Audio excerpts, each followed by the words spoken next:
Ketua Bawaslu Provinsi Sulawesi Selatan, Ketua dan anggota Bawaslu Kabupaten Sidendreng Trampong, Rektor Universitas Muhammadiyah Sidendreng Trampong,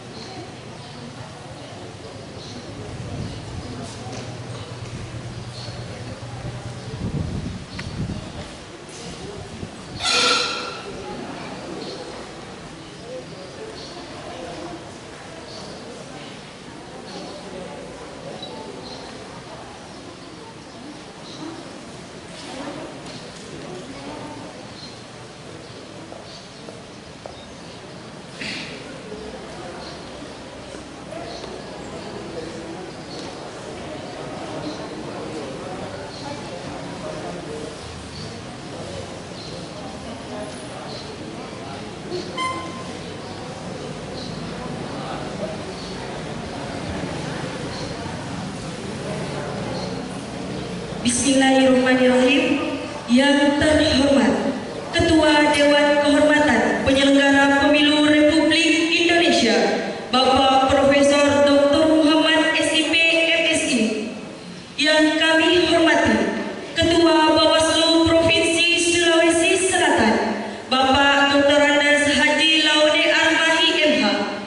Yang kami hormati Bupati Kabupaten Sidendreng Trampong, yang dalam hal ini diwakili oleh Inspektur Kabupaten Sidendreng Trampong, Bapak Dr. Rohadi Ramadan SIP MSI. Yang kami hormati Rektor Universitas Muhammadiyah Sidendreng Trampong, Bapak Dr. Haji Jamaluddin Estos MSI.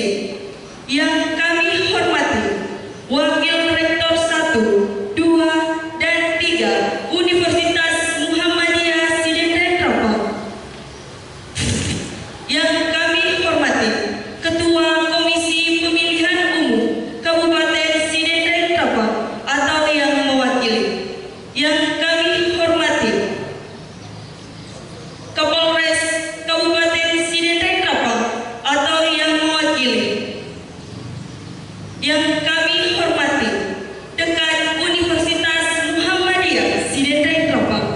Yang kami hormati Koordinator Sekretariat Bawaslu Kabupaten Sidendreng Trampong beserta staf, serta seluruh peserta seminar penguasaan partisipatif dan kuliah umum yang sama-sama berbahagia.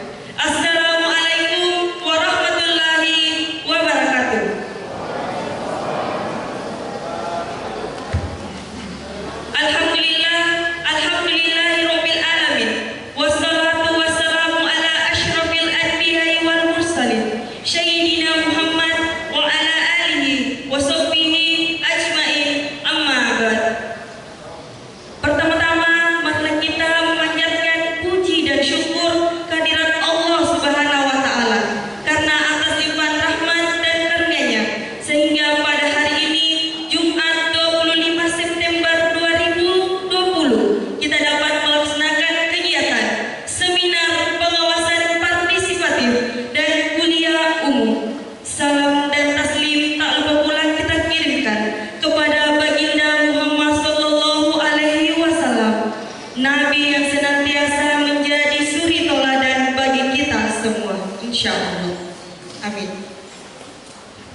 Assalamualaikum warahmatullahi wabarakatuh.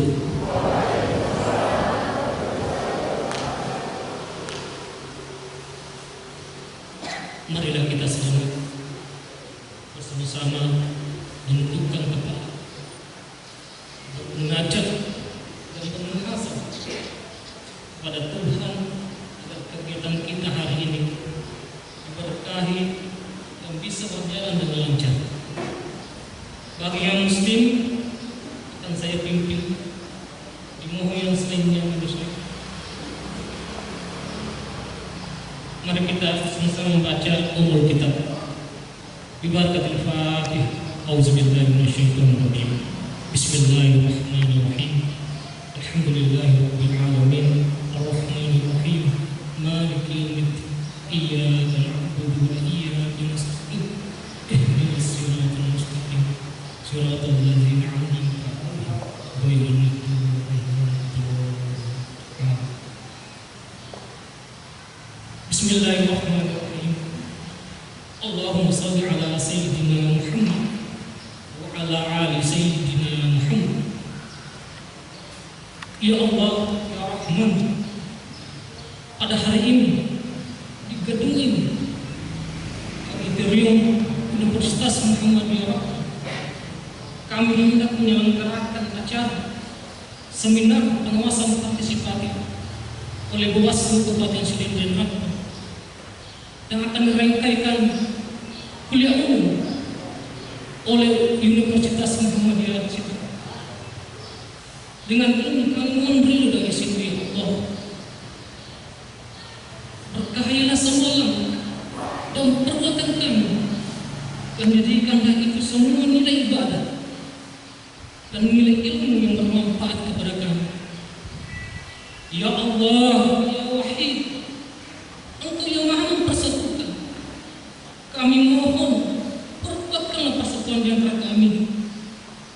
Janganlah Engkau biarkan ada perpecahan di antara kami. Kami ingin kuat dalam persatuan itu agar lebih bermanfaat untuk agama, negara dan bangsa ini. Ya Allah, ya Ghafur, Engkau yang Maha Pengampun atas segala dosa. Ampunilah dosa kami, dosa orang tua kami, dosa para pemimpin kami, dosa para pejuang kami, dan dosa para pendahulu kami. Tempatkanlah kami dan mereka semua ini dalam lindungan rahmat dan ampunan-Mu, ya Allah. Ya Allah, ya Mujib, Engkau yang Maha mengabulkan doa. Perkenalkanlah doa dan permohonan kami. Rabbana atina fid dunya hasanah wa fil akhirati hasanah wa qina adzabannar. Subhana rabbika rabbil izzati amma yasifun. Wassalamu alal mursalin. Walhamdulillahi rabbil alamin. Amin ya rabbal alamin. Assalamualaikum warahmatullahi wabarakatuh.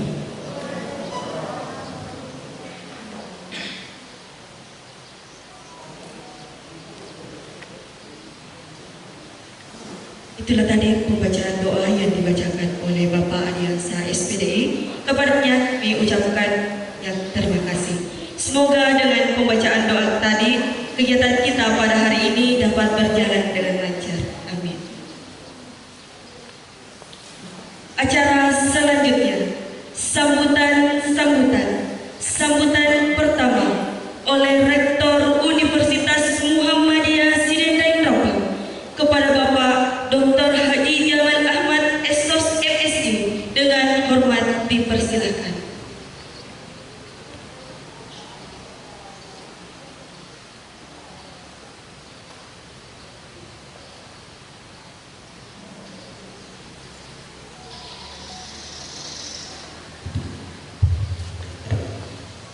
Assalamualaikum warahmatullahi wabarakatuh. Rabbi shrah li sadri wa yassir li amri wahlul 'uqdatam min lisani yafqahu qawli.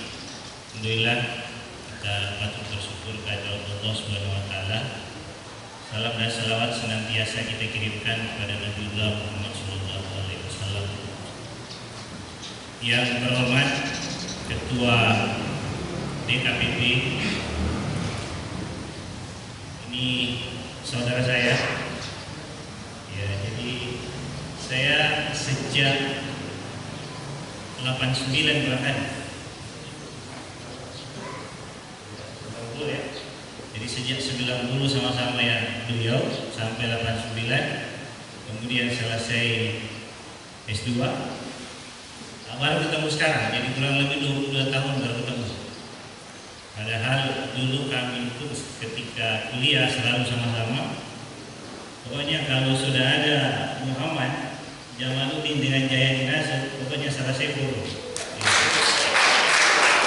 Jadi kurang 2 tahun baru ketemu. Itu tadi saya ya luar biasa. Alhamdulillah kita bisa ketemu di tempat ini.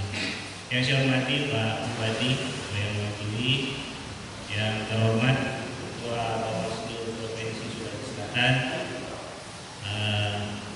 bersama dengan rombongan, Ketua Bawaslu Kabupaten Sdn Rapa bersama dengan anggota yang sebenarnya selama ini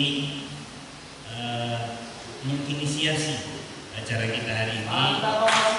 Tentu juga sekaligus implementasi dari MOU antara Universitas Muhammadiyah Sdn Rapa bersama dengan Bawaslu Kabupaten Sdn Rapa.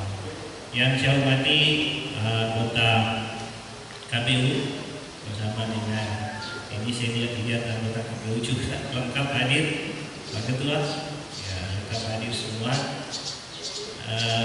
Dari unsur pimpinan daerah ada Pak Kapolres, Menteri Mewakili, DPRD, Bapak Ibu sekalian. Kemudian dari unsur perguruan tinggi, ya saya lihat ada tadi Ketua Setia Iksan.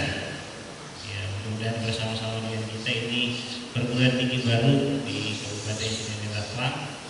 Dari DDI juga saya lihat ada bersama dengan mahasiswanya, ini luar biasa. Yang hadir pada hari ini Pak Ketua, teman-teman dari seluruh dekan UMS Rapa. Jadi semua hadir di tempat ini. Meskipun sebenarnya mahasiswa kita juga hadir, hanya saja di forum yang berbeda. Ya, karena kami protokol kesehatan yang diterapkan oleh Bawaslu bahwa kita harus jaga jarak. Makanya mahasiswa ada di forum yang berbeda menggunakan Zoom ya, menggunakan Zoom dengan live YouTube. Jadi acara kita hari ini meskipun anak-anak kita ada di rumah Pak Ketua, tapi tetap bisa mengikuti acara kita. Sehingga dengan demikian, insya Allah mudah-mudahan acara kita ini bisa bermanfaat untuk kita semua.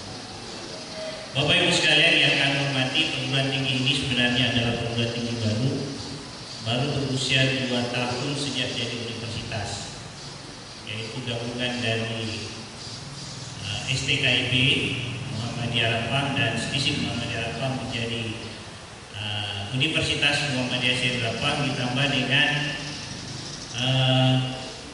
3 fakultas baru, ya, Fakultas Saintek, di mana di situ ada ilmu pertanian, peternakan dan perikanan, kemudian Fakultas Ilmu Kesehatan dan Fakultas Ekonomi dan Bisnis. Ya, jadi kita mengambil ilmu pertanian, ilmu perikanan dan peternakan, karena kita berharap agar fakultas ini nanti bisa dijadikan sebagai tempat menempuh pendidikan atau melanjutkan pendidikan bagi sumber daya manusia yang ada di sekitar Raja Tapar, khususnya bidang pertanian, peternakan dan perikanan. Insya Allah mudah-mudahan itu menjadi harapan kita. Pak Ketua dan Bapak Ibu sekalian yang saya hormati,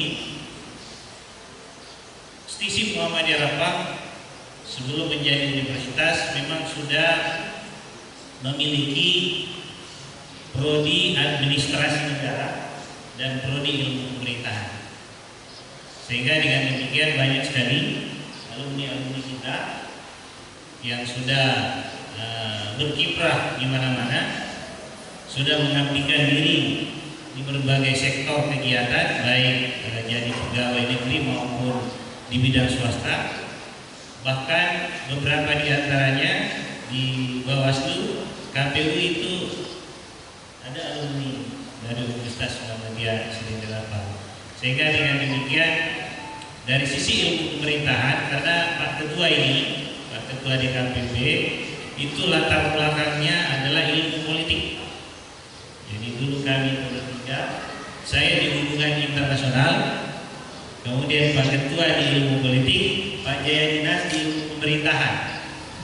Karena Pak Prodi ilmu politik dan pemerintahan itu satu ketua prodi, tapi kita jurusan ya, satu jurusan tapi 3 prodi. Sehingga kami terus selalu bersama-sama. Nah, Pak Ketua mohon, karena ini juga kita gabung 2 acara, yaitu acara seminar sekaligus juga sosialisasi pengawasan partisipatif, sehingga kami berharap agar anak-anak kami, mahasiswa khususnya dari ilmu sosial dan ilmu politik, mendapatkan gambaran tentang bagaimana sebenarnya pengawasan partisipatif itu. Apalagi mereka semua adalah anak-anak yang masih baru. Ya, sekaligus kita rangkaikan dengan kuliah umum pada siang hari ini. Jadi meskipun anak-anak kita tidak hadir, tapi insya Allah mereka menghadiri lewat streaming YouTube dan menggunakan Zoom. Ya, sehingga mudah-mudahan Pak Ketua nanti bisa memberikan gambaran sedikit terkait dengan akademik, jangan hanya praktiknya, karena saya tahu persis beliau ini ya kemarin itu waktu Pak Ibu Ketua Bawaslu datang, gimana ini Pak, acaranya harusnya seperti apa dan seterusnya sudah tidak usah terlalu repot. Karena kalau orang akademisi masuk di kampus itu masuk di kandangnya sendiri. Nah, beda kalau bukan akademisi yang masuk kampus, itu lain. Nah, jadi saya kira mudah-mudahan Pak Ketua nanti bisa memberikan gambaran tentang bagaimana sih perkembangan dunia demokrasi kita di Indonesia. Tentu beliau sudah banyak mengikuti dan sudah banyak pengalaman. Ya, sejak dari Bawaslu sampai dengan sekarang sudah menjadi Ketua DKPP. Oleh karena itu, terima kasih banyak Pak Ketua, terima kasih banyak Bapak Ibu sekalian yang sempat hadir di tempat ini. Mudah-mudahan bisa menambah wawasan kita, bisa menambah pengetahuan kita tentang bagaimana sih sebenarnya pelaksanaan demokrasi di Republik yang kita cintai. Begitu pula permohonan maaf kalau ada hal-hal yang kurang berkenan selama kegiatan. Karena ini seharusnya kita istirahat di rumah, ya, tapi karena keinginan kita untuk mendapatkan ilmu pengetahuan, maka kita masih menyempatkan hadir di tengah-tengah kampus Universitas Muhammadiyah Siloam. Terima kasih. Nasrul minallah wa fathun qarib wa basyiril mu'minin. Assalamualaikum warahmatullahi wabarakatuh.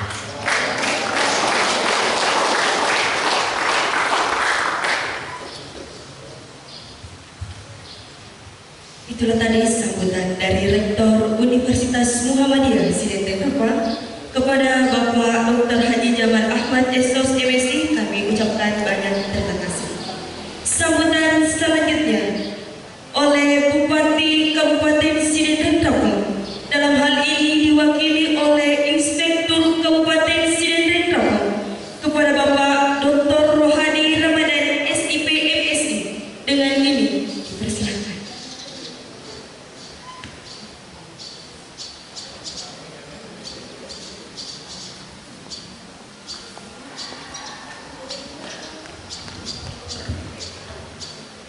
Assalamualaikum warahmatullahi wabarakatuh. Yang kami hormati Ketua DKPP Republik Indonesia Bapak Profesor Dr. Muhammad SIP MSI, yang kami hormati Ketua Bawaslu Provinsi Sulawesi Selatan, yang kami hormati Bapak Rektor Universitas Muhammadiyah Sidete Kapal beserta segenap sivitas akademika yang sempat hadir, dan kami hormati jajaran Prokopinda Kabupaten Sidrap, Pak Kapolres dan Pak Ramil, jajaran Bawaslu Kabupaten Sidete Kapal, hadirin hadirat sekalian yang insyaallah dimuliakan Allah Subhanahu wa Ta'ala. Marilah tiada hentinya kita menjadikan puji syukur kehadirat Allah Subhanahu wa Ta'ala Pada kesempatan ini kita masih diberikan kesempatan untuk bersama-sama menghadiri sosialisasi sekaligus juga dirangkaikan dengan seminar terkait dengan pengawasan partisipatif kerjasama antara Bawaslu Kabupaten Sidrap dengan Universitas Muhammadiyah Stanley Rapang. Izinkan kami menyampaikan permohonan maaf Bapak Bupati Pak KPP. Sedianya beliau berkeinginan sekali untuk hadir pada kesempatan ini. Hanya saja pada saat yang bersamaan beliau harus menyampaikan nota keuangan RAPBD perubahan Kabupaten Stanley Rapang yang saat ini sedang berlangsung di gedung DPRD bersama dengan Bapak Bupati. Oleh karena itu saya diminta untuk mewakili beliau menyampaikan salam hangat beliau kepada Bapak Ketua DKPP beserta seluruh hadirin dan hadirat yang hadir pada kesempatan ini. Hadirin hadirat yang berbahagia, pemerintah Kabupaten Sidrap menyampaikan apresiasi penghargaan atas terselenggaranya kegiatan ini, dan tentu kita berharap dengan kegiatan yang dilaksanakan pada hari ini paling tidak masyarakat Kabupaten Stanley Rapang, khususnya adik-adik kita para mahasiswa di Universitas Muhammadiyah Stanley Rapang dan perwakilan dari perguruan tinggi yang ada di Kabupaten Sidrap, perlu kami laporkan juga kepada Bapak Ketua DKPP bahwa di Sidrap ini ada beberapa perguruan tinggi. Ada Universitas Muhammadiyah Stanley Rapang, ada Universitas Iksan, ada Unhas juga, ada Unhas Sidrap. Jadi kalau di dekat kantor Bawaslu itu ada Unhas Sidrap. Kemudian ada Institut Kesehatan Muhammadiyah. Jadi luar biasa Sidrap ini yang ya memang kecil tapi banyaknya perguruan tinggi sehingga layak Kabupaten Sidrap ini juga dijadikan sebagai kabupaten pendidikan seperti itu.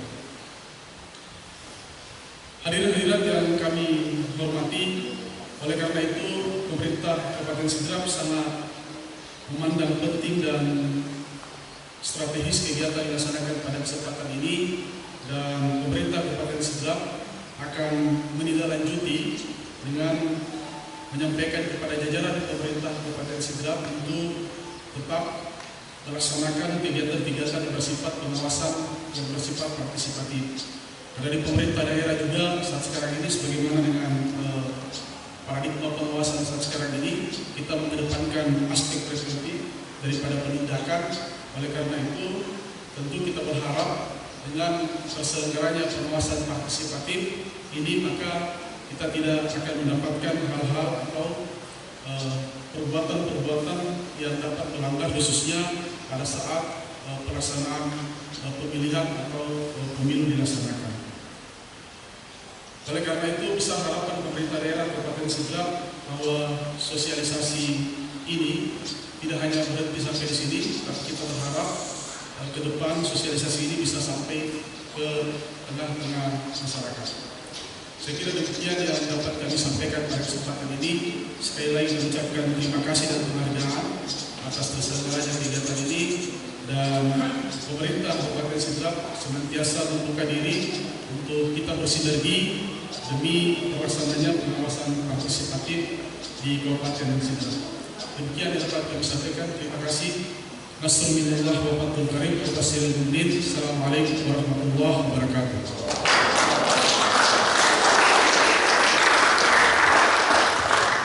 Itulah tadi sambutan dari Bupati Kabupaten Stanley Rapang. Dalam hal ini diwakili oleh Inspektur Kabupaten Stanley Rapang. Kepadanya kami ucapkan banyak terima kasih. Sambutan selanjutnya oleh Ketua Bawaslu Provinsi Sulawesi Selatan sekaligus membuka acara kegiatan seminar pengawasan partisipatif dan kuliah umum kepada yang terhormat Bapak Dr. Andes Haji Laude Armahi MH. Dengan ini dipersilakan.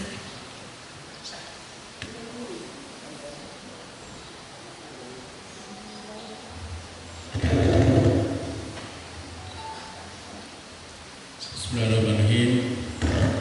Assalamualaikum warahmatullahi wabarakatuh. Alhamdulillahirabbil alamin wa bihi bihi nasta'inu ala umuri dunya waddin. Salatu wassalamu ala asyrafil anbiya'i wal mursalin Sayyidina Muhammad wa ala alihi wa sahbihi wa wala. Yang saya hormati, kita semua banggakan dan muliakan Ketua Dewan Kehormatan Penyelenggara Pemilu Republik Indonesia, Profesor Dr. Muhammad Al-Hamid. Yang saya hormati Sohibul Bait, Rektor Universitas Muhammadiyah Sidin Harapan bersama jajaran sivitas akademika. Yang saya hormati Bapak Bupati Kabupaten Sidrap atau yang mewakili beliau. Yang saya hormati, saya banggakan sahabat-sahabat saya, ketua dan anggota serta jajaran sekretariat Bawaslu Kabupaten Sidrap yang telah memfasilitasi pertemuan ini kerjasama dengan Universitas Muhammadiyah Sidin Harapan. Yang saya hormati Bapak-bapak dari unsur kepolisian dan TNI serta tokoh masyarakat, tokoh agama. Yang saya hormati sahabat-sahabat saya, adik-adik kita, ya teman-teman kita, mahasiswa Universitas Muhammadiyah Sidin Harapan, baik yang ada di dalam forum ini maupun yang ada di luar sana melalui virtual. Alhamdulillah, hari ini adalah hari ketiga perjalanan saya mendampingi Ketua DKPP Republik Indonesia dalam rangkaian kuliah umum. Kami mulai dari Sidrap, dari Batu, Parepare, NDK, dan hari ini di Sidrap. Insya Allah nanti sebentar malam di Kabupaten Sopeng. Ini adalah sebuah rahmat bagi kami, Bawaslu Sulawesi Selatan, yang memperoleh kesempatan untuk menghadirkan beliau membagi ilmunya, khususnya di jajaran Bawaslu Kabupaten Kota di sebagian Sulawesi Selatan. Harapan kami semua kabupaten kota. Tapi kami sadari bahwa tugas-tugas selaku Ketua DKPP itu cukup. Bahkan saya pantau beliau hampir tiap hari ada sidang kode etik, dan beliau bisa menghandle itu melalui kami. Sampai tadi pagi saya juga pantau ada sidang DKPP. Ibu Bapak dan hadirin sekalian, Kabupaten Sidrap adalah salah satu daerah yang secara demokrasi kita melihat bahwa ada ruang untuk kita membangun sebuah demokrasi yang lebih bermartabat. Pak Rektor, tadi malam saya dengan Prof. Muhammad juga hadir launching sebuah program yang namanya launching desa pengawasan, ya, desa pengawasan dan anti politik uang, yaitu di Desa Tanete. Dan yang menarik adalah baik kepala desa yang existing sekarang maupun warganya sepakat untuk menolak atau anti politik uang. Ini sebuah potensi yang sangat membahagiakan kami, baik sebagai salah satu penyelenggara pemilu, khususnya sebagai pengawas pemilu maupun pilkada. Kita tahu bersama bahwa politik uang salah satu dampaknya adalah terjadinya perilaku korupsi yang dilakukan oleh pejabat-pejabat publik, termasuk yang direkrut melalui mekanisme pemilu maupun pilkada. Jadi ada kaitan. Oleh karena itu, melalui pengawasan partisipatif. Jadi saya ingin sampaikan juga kepada forum ini, program pengawasan partisipatif yang dikembangkan oleh Bawaslu Republik Indonesia hari ini, peletak pertamanya itu adalah Bawaslu sebelumnya yang diketuai oleh Profesor Muhammad.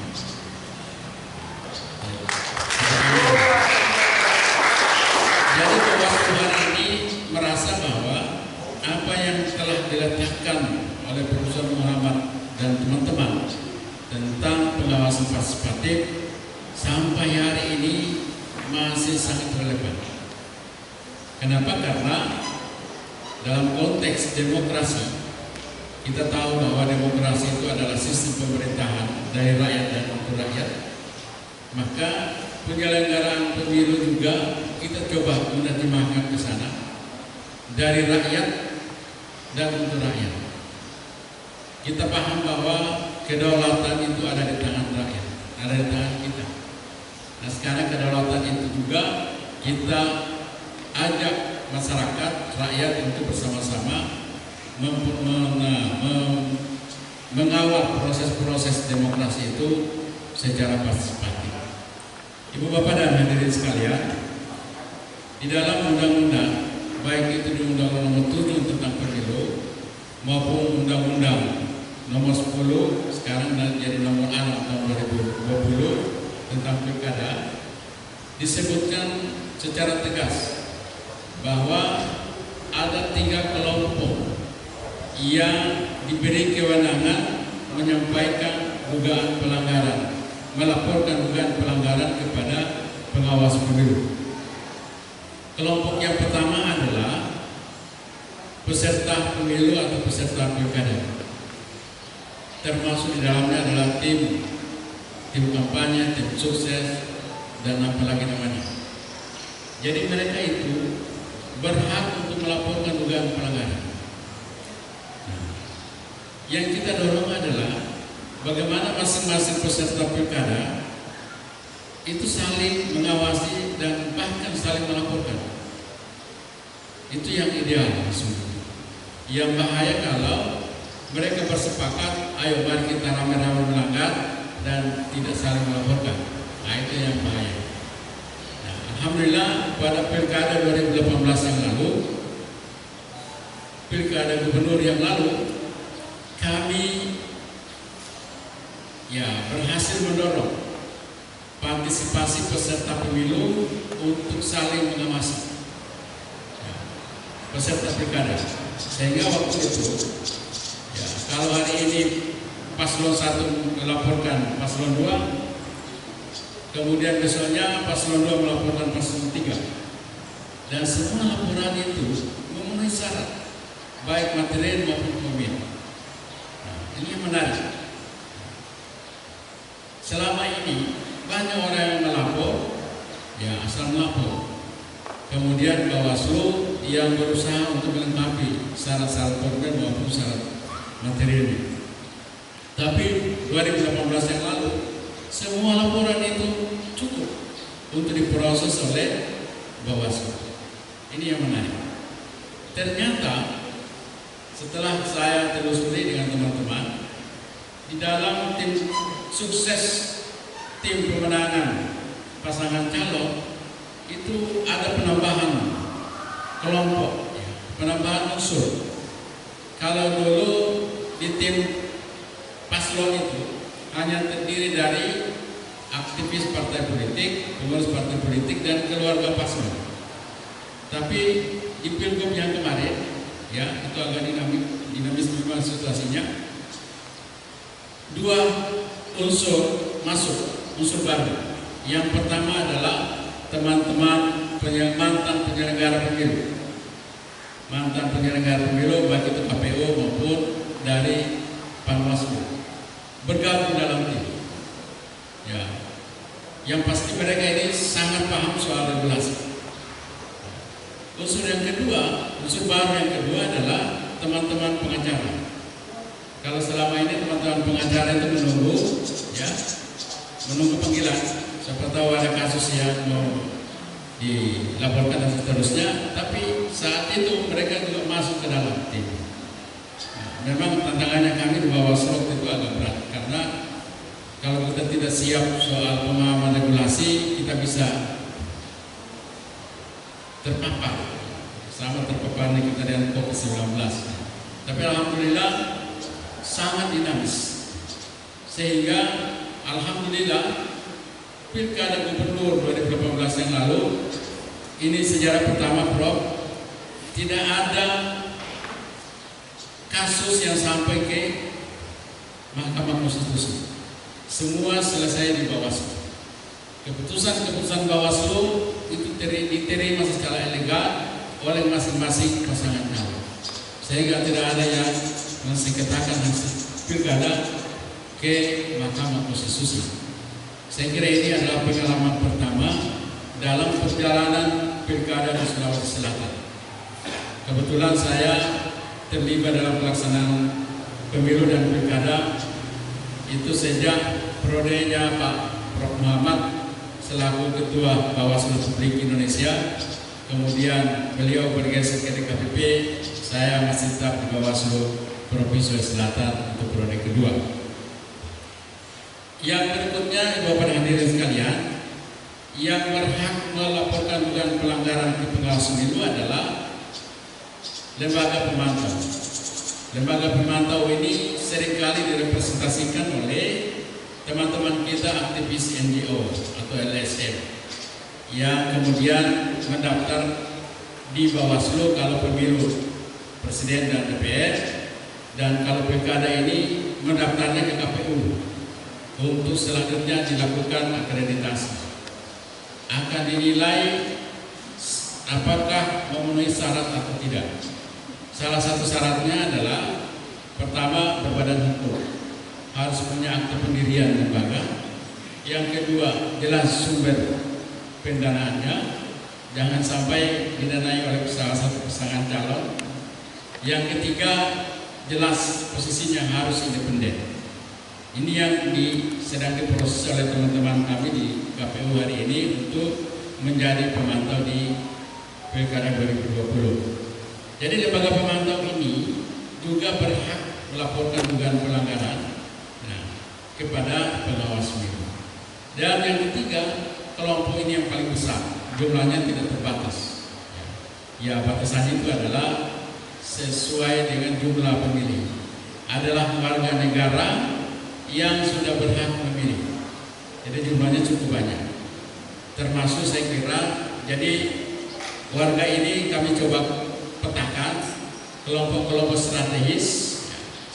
Salah satunya adalah kelompok akademisi atau perguruan tinggi. Kenapa kami hari ini terus mengajak perguruan tinggi untuk bekerjasama dengan pengawas pemilu? Karena kami menilai bahwa salah satu komunitas yang cerdas itu adalah ada di perguruan tinggi. Ketika kita mau mendorong pemilu yang berkualitas, pemilu yang cerdas, maka motornya itu sesungguhnya ada di perguruan tinggi. Ibu Bapak dan hadirin sekalian, pengawasan partisipatif sederhana. Bagaimana kita mau mengajak masyarakat itu bisa berpartisipasi?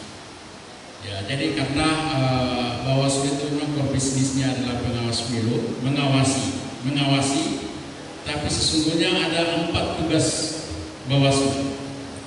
Yang pertama adalah melakukan pencegahan. Jadi tadi yang sampaikan Pak Rektor sudah pas. Kami punya program pencegahan. Jadi kalau kemarin ini sampai tadi saya masih perintahkan teman-teman yang pilkada untuk melakukan upaya-upaya pencegahan, terutama menjelang pelaksanaan kampanye. Insya Allah nanti berlangsung mulai besok. Jadi kemarin teman-teman sudah membuat surat pencegahan kepada semua paslon. Apa pencegahannya di tahapan kampanye?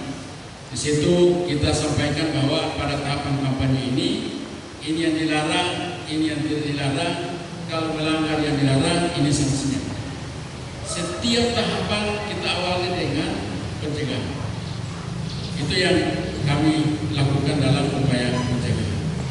Tugas yang kedua adalah mengawasi, termasuk ya jadi mengawasi semua tahapan yang berjalan pilkada.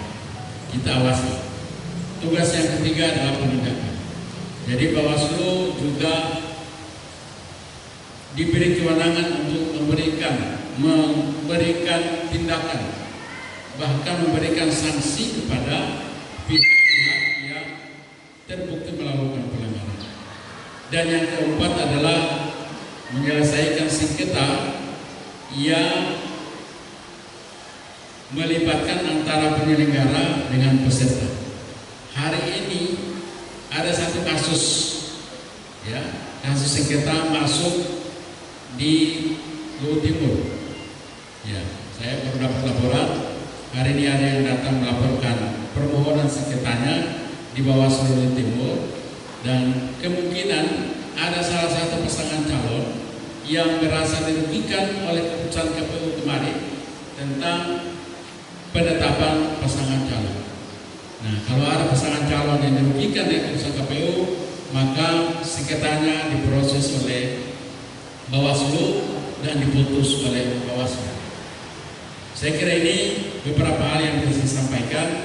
Saya yakin dan percaya bahwa kegiatan kita hari ini bukanlah kegiatan yang pertama dan terakhir, karena saya tahu persis semangat teman-teman kami di Bawaslu Kabupaten Sidrap ini, ya. Kalau sudah mulai pantang tidak akan melanjutkan, pasti akan berlanjut. Termasuk tadi malam juga ada komitmen dari satu desa ke desa yang lain, kita akan terus mendorong desa pengawasan partisipatif dan anti politik uang.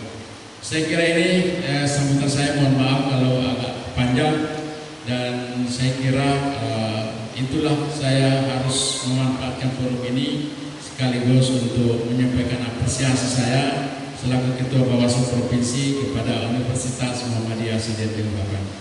Terima kasih Pak Rektor dan jajarannya. Mudah-mudahan kita akan terus bekerjasama lagi dalam kegiatan-kegiatan Bawaslu ke depan. Terima kasih. Assalamualaikum warahmatullahi wabarakatuh. Dimohon persediaan Bapak untuk membuka acara kita pada hari ini. Baik Ibu Bapak, Pak Rektor, Pak Ketua, dan hadirin semua, mari kita membuka acara seminar dan dialog pengawasan partisipatif kerjasama Bawaslu Sidrap dengan Universitas Muhammadiyah Sidrap Bapak dengan bersama-sama membaca basmalah. Bismillahirrahmanirrahim. Mudah-mudahan kegiatan ini bernilai ibadah dan memberi manfaat kepada kita semua. Assalamualaikum warahmatullahi wabarakatuh.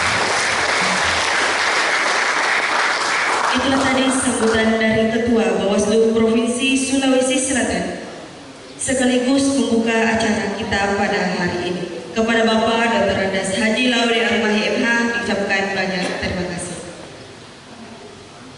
Acara selanjutnya, penandatanganan cenderamata oleh Ketua Dewan Kehormatan Penyelenggara Pemilu Republik Indonesia.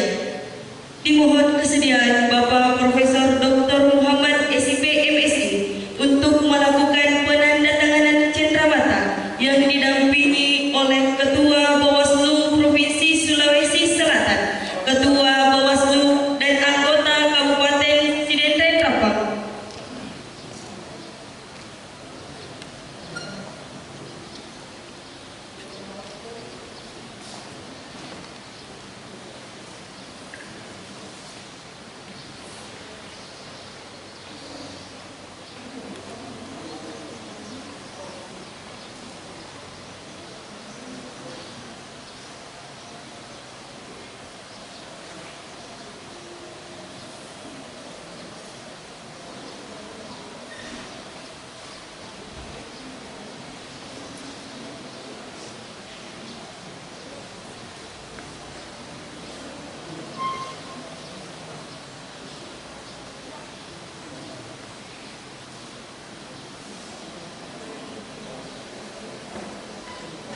Dan untuk selanjutnya kami mohon kesediaan kepada Ketua DKPP RI untuk menyerahkan cenderamata kepada Ketua Bawaslu Kabupaten Sidrap Bapak.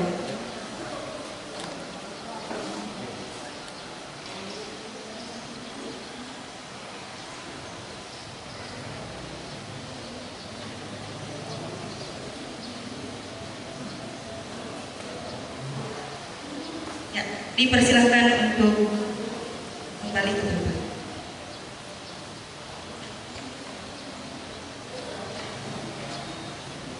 Acara selanjutnya, penyerahan buku intisari pengawasan pemilihan umum Kabupaten Sidendreng Trapau. Kami mohon kesediaan kepada Ketua Bawaslu Kabupaten Sidendreng Trapau untuk menyerahkan buku intisari pengawasan pemilu kepada Rektor Universitas Muhammadiyah Sidendreng Trapau.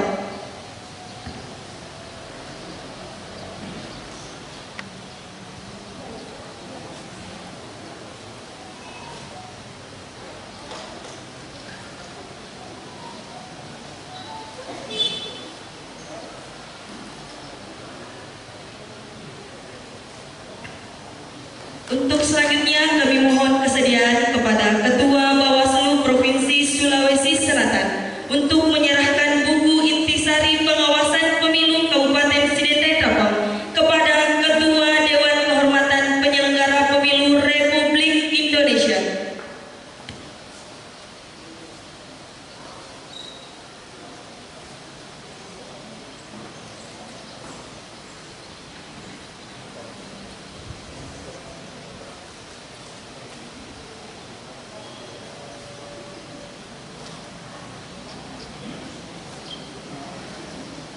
Acara selanjutnya, penutup. Mari kita bersama-sama menutup acara pembukaan ini dengan bersama-sama mengucapkan lafaz Alhamdulillah. Jika ada kekurangan mohon dimaafkan. Wabillahi taufiq wal hidayah. Wassalamualaikum warahmatullahi wabarakatuh. Disampaikan kepada yang saya hormati Ketua Bawaslu Provinsi Sulawesi Selatan, yang saya hormati Ketua, anggota dan segenap unsur sekretariat Bawaslu Kabupaten Sidendreng Trapau, tamu undangan yang hadir, unsur Forkopimda yang saya hormati, rekan kami, kolega kami dari Komisi Pemilihan Umum Kabupaten Sidrap, Bapak Kejari, Bapak yang mewakili TNI, Bapak yang mewakili kepolisian, dan segenap sivitas akademik dari Universitas Muhammadiyah Kabupaten Sidendreng Trapau. Jadi perlu saya sampaikan, Prof, yang dibahasakan oleh Rektor UMS tadi, Pak Dr. Jamal, bahwa alumni dari UMS sudah banyak mengambil peran dalam proses perjalanan, baik itu di lembaga-lembaga negara. Salah satunya saya, Prof. Jadi saya adalah alumni dari Universitas Muhammadiyah Sidendreng Trapau. Jadi Bu Tanti, Andi Asdina, Andi Dilwana, Ervini, dosen saya semua. Itu orang tua saya semua. Jadi UMS menjadi tempat kembali saya untuk menghadirkan program Bawaslu kepada hadirin sekalian yang ada dan terhimpun dalam sivitas akademika UMS ini. Bapak Ibu yang saya hormati, yang pertama mungkin puji dan syukur mari kita panjatkan kehadirat Allah Subhanahu wa taala yang hari ini memberi kita kesehatan, kesempatan untuk hadir di tempat ini. Salawat beserta salam tak lupa kita kirimkan pada junjungan kita Nabi Muhammad sallallahu alaihi wasallam. Bapak Ibu yang saya hormati, seminar pengawasan partisipatif dan kuliah umum yang diselenggarakan hari ini merupakan tindak lanjut dari penandatanganan MOU atau kesepakatan bersama antara Bawaslu Kabupaten Sidrap dengan Universitas Muhammadiyah, terkhusus Fakultas Ilmu Politik dan Ilmu Sosial. Jadi ada beberapa kegiatan yang sudah kita terjemahkan, baik itu sosialisasi, dan kita akan rangkaikan dalam beberapa bentuk kegiatan ke depannya, termasuk saya menggagas dengan Pak Dekan, teman-teman dari KPU, yaitu Sekolah Demokrasi. Ya, jadi ini bentuk dari upaya kita menghadirkan peran publik dalam upaya menguatkan kembali nilai-nilai demokrasi yang ada di bumi Nenek Maluku ini. Hari ini kita ada dua narasumber. Prof. Muhammad akan kita panel dengan Rektor UMS. Untuk mempersingkat waktu, kesempatan pertama saya persilahkan kepada Ketua Dewan Kehormatan Penyelenggara Pemilu dalam hal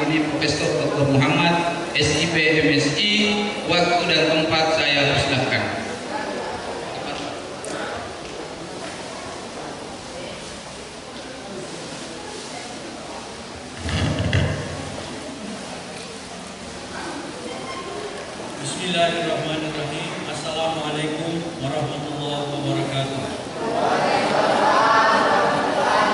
Alhamdulillah wa syukurillah, salatu wassalamu ala rasulillah wa ala alihi wa sahbihi wa man wala. Allahumma salli ala sayyidina Muhammad al-fatih lima ughliq wal khatim lima sabaq nasirul haqq bil haqq wal hadi ila siratikal mustaqim wa ala alihi wa sahbihi haqqa qadrihi wa miqdaril azim. Allahumma rabbi shrah li sadri wa yassir li amri wahlul 'uqdatam min lisani yafqahu qawli. Ketua Malam Kita Ridwan Nuan dari Palomo, Bapak Rektor Universitas Muhammadiyah Sidenden Rempang, Akhina Billah, Bapak Dr. Jamaluddin, SIP MSI. Pak Rektor ini bukan hanya seperjuangan saya, tetapi matahari cepat terbit sehingga saya tidak bersaudara kandung. Seandainya agak lambat matahari terbit, saya dilahirkan dari rahim yang sama. Tapi beda nasib. Nasibnya lebih bagus. Beliau sudah jadi rektor, saya belum. Waktu kuliah, beliau ini tidak banyak bicara. Tetapi yang paling pertama, kumpul tugas di dosen, pasti selalu di nomor 1, namanya Jamaluddin. Saya kadang-kadang cemburu sama Pak Jayadi. Bagaimana otaknya Pak Jamaluddin itu? Kelihatannya santai, tidak perhatikan, tapi tugasnya selalu paling pertama. Dengan nilai 90, 98 sampai 100.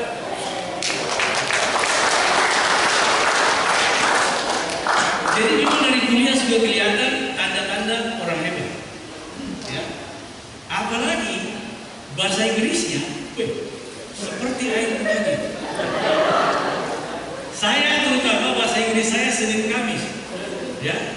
Kalau beliau ini bahasa Inggrisnya hebat. Dan saya dengar insya Allah sebentar lagi profesor.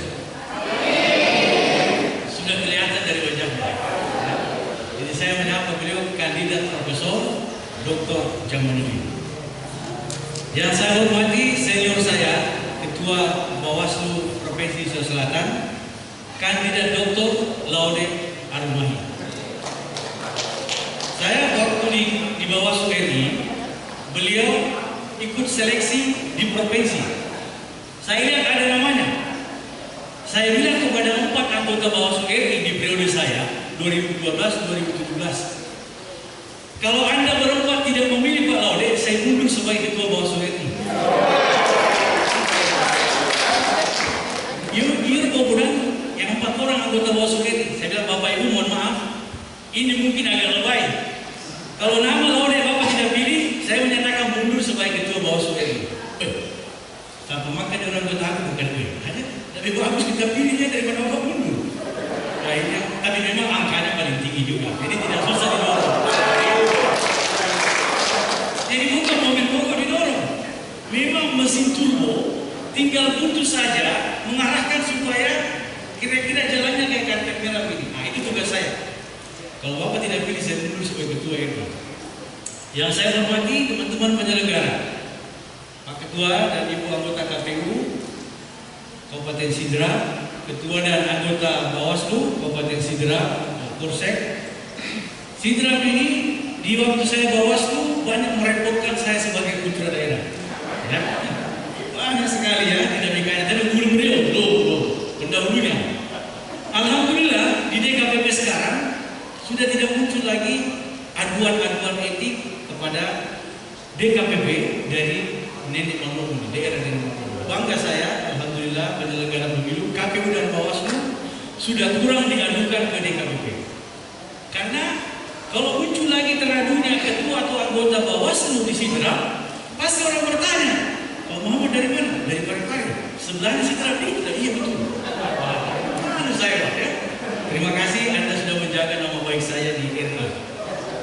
Yang saya hormati Bapak Ibu dekan, saya terhormat ini. Betul-betul ini jarang-jarang saya hadir di sebuah acara akademik seperti ini, komposisinya lengkap. Ini tidak lepas dari tangan dingin Pak Rektor.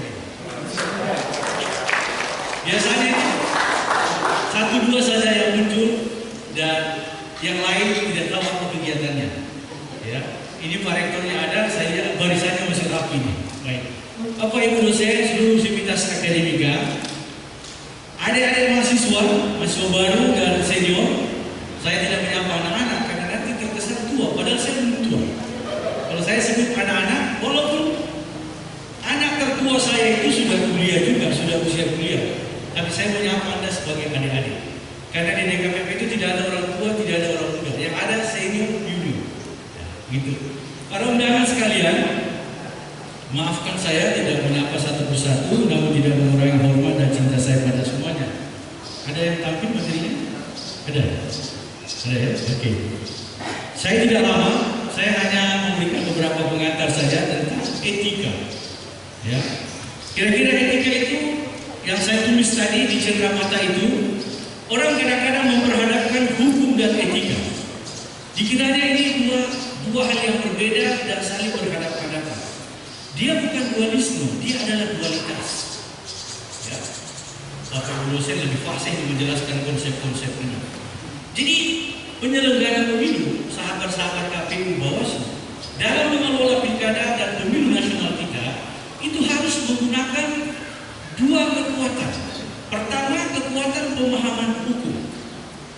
Tidak boleh tidak, KPU Bawaslu itu khatam 30 juz memahami regulasi pemilu. Tidak boleh 10 juz, 15 juz, atau 23 juz. Wajib mutlak yang namanya wasit pemilu. Ini Bapak Ibu dekat, beliau-beliau ini wasit. Wasit pemilu, disebut sebagai wasit pemilu. Harus wajib mutlak memahami secara kafah, secara paripurna regulasi pemilu. Karena itulah yang menjadi kekuatan dalam menjalankan tupoksi. Bisa Anda bayangkan, kalau wasit di sebuah pertandingan sepak bola tidak kuasai aturan, tidak fair, tidak netral, tidak independen, tidak memiliki strong leader, kepemimpinan, keteladanan yang kuat. Anda bisa bayangkan pertandingan sepak bola, kalau wasitnya curang, kira-kira sakitnya itu di sini. Setuju? Berat terima. Konfliknya akan sangat keras. Karena yang curang, orang yang sudah diberi amanah. Di mana amanah itu lahir dari sebuah proses seleksi yang sangat ketat. Beliau-beliau ini KPU Bawaslu Sidra, kami tahu, keluar dari sebuah proses seleksi yang sangat ketat. Diperiksa segala macam, kesehatannya, psikologinya, dan seterusnya. Dan akhirnya dipilihlah. Masyarakat Sidra memilih beliau untuk menjadi wakil kita di penyelenggara yang nantinya mengantar proses dan hasil pemilu ini berintegritas. Jadi Pak Ketua dan Ibu Ketua bersama seluruh anggota pastikan bahwa seluruh jajaran antum itu paham mengenai regulasi pemilu. Kitab suci kita adalah Undang-Undang Pemilu, PKPU, Peraturan Bawaslu. Tidak boleh ada alasan Anda tidak memahami pasal demi pasal, penjelasannya dan tafsirnya. Ya, walaupun tafsir itu wilayah RI, tetapi Anda harus paham. Yang kedua, setelah Anda paham regulasi secara paripurna komprehensif menggunakan istilah Bawaslu TSN, yang kedua yang Anda harus miliki adalah pastikan bahwa Anda memahami konsep-konsep kode etik, nilai-nilai etika dan kode perilaku dalam menjalankan tupoksi, peran, dan wewenang saudara-saudara. Hukum itu berlayar di samudera etika. Jadi etika sangat luas. Etika itu mahkota. Banyak orang ahli hukum di Indonesia, tapi Anda lihat penjara kita sesak dengan narapidana. Di penjara ada profesor, di penjara banyak doktor, di penjara banyak gubernur, banyak menteri, banyak ASN. Kira-kira kalau dengan kapasitas otaknya, beliau orang hebat. Tetapi kemudian bersoal karena dia tidak bisa mengelola antara pikir dengan zikirnya dalam bentuk etika. Ini yang kita butuhkan, ahli tata kelola pemilu seperti beliau-beliau ini teman-teman saya, tapi juga ahli menata emosionalnya, menata etikanya, menata moralnya. Saya pernah satu kali teman-teman mahasiswa yang tertarik dengan kajian-kajian pemilu menghadiri kampanye caleg di lapangan terbuka di daerah Sumatera. saya di bawah Soeharto. Ya, kampanye caleg itu dihadiri kira-kira ribuan orang. Setelah dia mengatakan memperkenalkan diri, saya adalah caleg DPR RI dari partai ini, jangan ragu percayakan suara Anda kepada saya. Saya akan buat A, buat B, buat C. Anggaran saya akan alihkan ke A, B, C. Bagus sekali. Pokoknya kalau kampanye itu janji-janji. Sama dengan orang pacaran. Pasti yang enak-enak itu dari laki-laki. Jadi jangan terbujuk rayu kalau ada yang kampanye. Yang Anda harus tangkap adalah orang ini bagaimana sebenarnya backgroundnya. Terus visi, misi, program apa yang ditawarkan. Itu yang Anda lihat. Jadi jangan terbujuk atau jangan menjanji menerima rayuan kalau kampanye. Itu bagus sebenarnya kampanye itu. Sarana menjelaskan visi-misi program calon. Tapi sayangnya kampanye kita dangdutan. Makanya kemarin di Komisi 2, barangkali teman-teman KPU Bawaslu mengikuti, saya dengan tegas menyampaikan kritik kepada KPU yang masih mengatur konser dalam rangka kampanye di tengah pandemi. Ya Allah, tidak ada saja pandemi itu konser potensinya bahayanya banyak, sosial, ekonomi, budaya, politik. Saya terang-terangan menyampaikan atas nama DKPP supaya konser itu ditiadakan, dan alhamdulillah bisa diakomodir ya dalam peraturan yang terbaru. Saya kembali ke kampanye caleg. Dengarkan adik-adik sekalian ya, ini kampanye yang mau caleg yang mau menang dengan cara-cara instan, mau menang dengan cara tidak berkeringat, dengan cara tidak terhormat. Bagaimana kampanyenya? Dia mengatakan demikian, bolehlah dia menang di TPS, tapi nanti kita lihat siapa yang dilantik. Lalu, saya ulangi, ini kampanye caleg nih. Bolehlah dia itu maksudnya caleg lain di dapilnya. Bolehlah dia menang di TPS, tapi nanti kita lihat siapa yang syukuran. Macam mana ini ada orang yang sudah berniat curang? Tidak boleh ada di republik yang terhormat ini dalam prinsip pemilu fair, free and fair election. Orang yang menang di kotak suara berubah menjadi orang yang dilantik pada kesempatan yang lain. Itu sudah mencederai kemurnian suara rakyat. Tidak boleh ada orang menang di kota suara, di kecamatan mereka berubah, di kabupaten berubah, di provinsi berubah, yang dilantik di Senayan orang lain. Sudah mencederai kemurnian suara rakyat. Ini orang-orang yang mau menang dengan cara-cara terhormat. Kenapa bisa terjadi? Karena ada hukum pasar, jual beli. Di pasar, kalau yang isinya hanya penjual saja tidak ada pembeli, 1-2 hari tutup pasar itu. Demikian sebaliknya, kalau semua kita mau beli gak ada yang jual, duit kita nggak berarti. Di keadaan ini biasanya berlaku hukum pasar. Jadi momentum acara semalam ya di Desa Tanete luar biasa saya lihat. Sebenarnya masyarakat itu kepengen dia semuanya tidak ada politik uang, tetapi kadang-kadang digoda,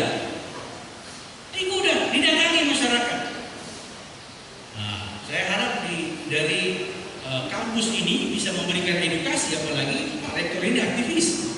Saya tahu dia aktivis di Unhas, mengajak kita mengedukasi bagaimana pilkada dan pemilu yang berintegritas. Saudara-saudara, etika itu adalah sesuatu yang ukurannya bukan benar salah. Kalau menegakkan hukum sengketa Bawaslu, di KPU, di Kejaksaan, di MK, MA, itu ukurannya benar atau salah. Tetapi dalam prinsip etika bukan benar salah, tapi patuh atau tidak patuh. Patutkah atau tidak patuh? Penyelenggara pemilu di warkop tiap sore ketemu dengan tim sukses, ketawa, ketiwi, ditraktir dan seterusnya. Siapa itu? Itu peserta pemilu. Siapa itu? Itu wasit. Loh, tiap sore dia berdiskusi dan segala macam. Mungkin tidak ada sesuatu yang negatif, tetapi publik Anda ragu. Gimana besok ini yang dia kawal ini? Setiap sore dia minum kopi dengan paslon. Akhirnya orang tidak percaya. Sahabat saya KPU Bawaslu dan adik-adik semua, jualan pemilu berintegritas adalah public trust, menjaga kepercayaan publik. Kalau publik sudah tidak percaya, kita kerja baik, bawaannya curiga saja. Ada kok? Tuh, sosok si bawah masih ganteng tuh, pasangan calon itu terjadi. Tidak ada orang percaya kepada Anda karena perilaku Anda. Jadi tidak cukup Anda mengatakan saya netral, saya independen, saya imparsial. Tetapi yang terbaik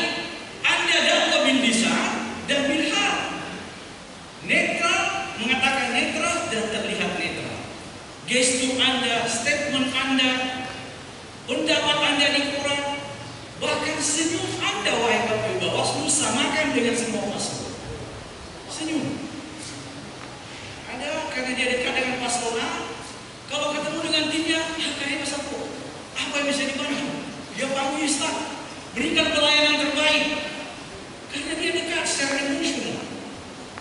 Datang paslon B, dia tidak punya hubungan dekat secara emosional. Ada perlu apa, Pak? Ada yang bisa dibantu, ada formulir isi di situ, selesai.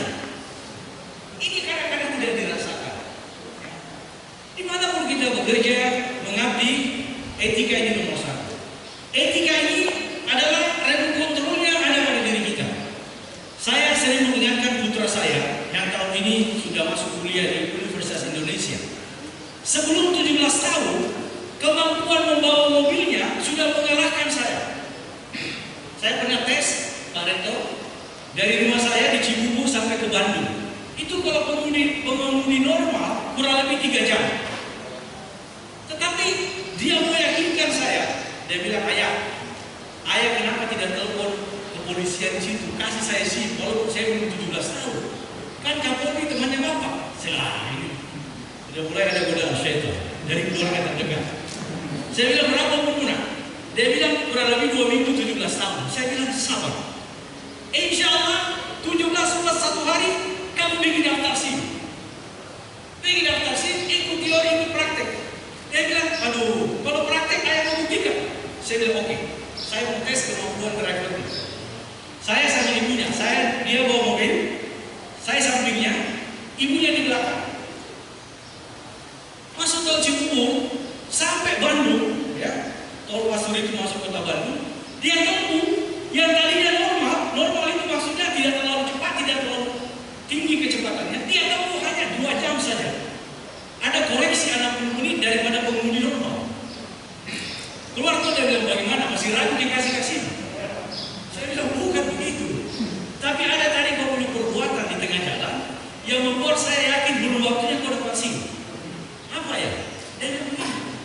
Karena mobil pribadi kami Matic, tangan kanannya pegang setir, tangan kiri kalian Coca-Cola. Ngerti begitu? Karena tidak berfungsi untuk apa namanya? Ya, istilah itu kan kalau Matic 1 kali saja berapa jam bisa tidak dibuka. Jadi dia meyakinkan saya dengan cara melanggar etika pengemudi. Tangan kanannya bagus, konsentrasi, tapi tangan kirinya Coca-Cola. Saya alhamdulillah jantung saya masih stabil. Di belakang ini mantap baca.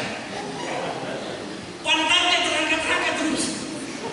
Berhentilah, pelan-pelan kena. Tidak ibu, aman jadi biasa di begini. Saya bilang, sampai di Bandung saya bilang kau belum lulus secara etika. Kalau profesional, saya akui kau lebih hebat dari ayah. Tapi etika mengemudi kau belum dapat. Kau membahayakan dirimu dan pengemudi dan penumpangmu. Dia bilang, loh, saya meyakinkan Papa bahwa saya sudah hebat menyetir. Saya bilang, no, Anda salah memahami maksud saya. Jadi tunggu 17 tahun plus 1 hari. Dia buktikan Bapak Ibu semua. Subuh-subuh 17 plus 1 hari, kakak dia ambil fotokopi KTP saya di bawah, langsung pergi ke kecamatan mendaftar. Ambil surat pengantar, dia urus sendiri. Saya bilang bagaimana? Alhamdulillah 1 minggu keluar SIM-nya. Tanpa saya telepon polisi 1 pun. Ini yang benar. Kau menempuh cara benar, mengikuti mendaftar, ikut teori praktek, dan kau lulus. Saya tidak telepon 1 pun polisi. Jadi etika itu kontrolnya pada diri kita. Tengah malam jam 2 lampu merah lagi nyala. Kita tidak melanggar. Karena kita sadar kita butuh untuk disiplin. Kalau mau takut polisi sudah tidur. Ya ada polisi tidur.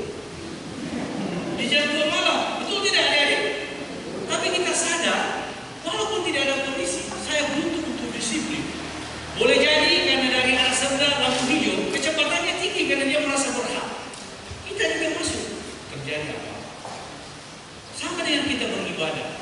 Kalau kita 2 rakaat subuh, zuhur, asar, maghrib, isya, hanya melepas kewajiban, saya percaya 2 rakaat bisa 1 menit. Subhanallah, assalamualaikum. Selesai. Tidak membekas itu bacaan-bacaan sholat. Tapi kalau kita beribadah, sholat, karena kita butuh untuk berdialog dengan Tuhan kita. Setiap untaian kalimat kita, mulai dari Allahu Akbar sampai salam, membekas. Termasuk pasca kita sholat. Terakhir, adik-adik sekalian, Anda ini harapan bangsa. Saya percaya ada satu satu di antara Anda ini akan seperti beliau jadi rektor. Jadi Bupati Sidrap. Jadi Gubernur Sulawesi Selatan. Jadi Ketua DKPP. Jadi Ketua Bawaslu. Jadi Ketua Gubernur. Saya yakin itu.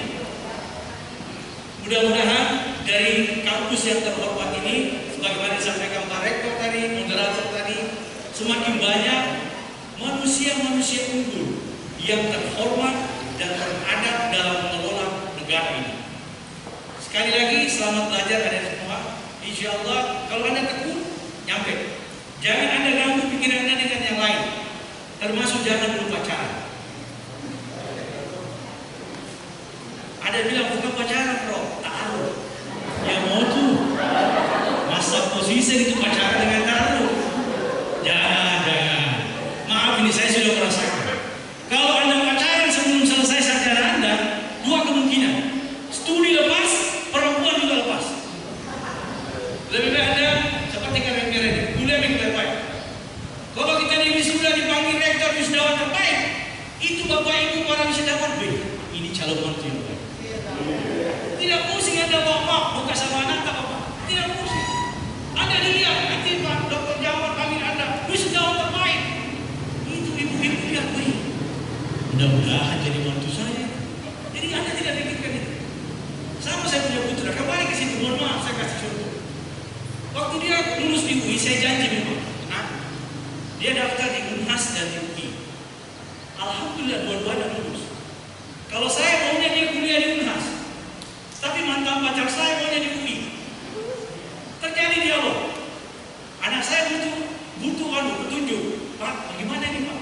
Alhamdulillah saya lulus di UI, di Unhas juga, dua-duanya politik. Dia ikuti bapaknya. Ya. Saya bilang, kau punya hati di mana? Saya bilang dua-duanya Pak. Saya siap dua-duanya.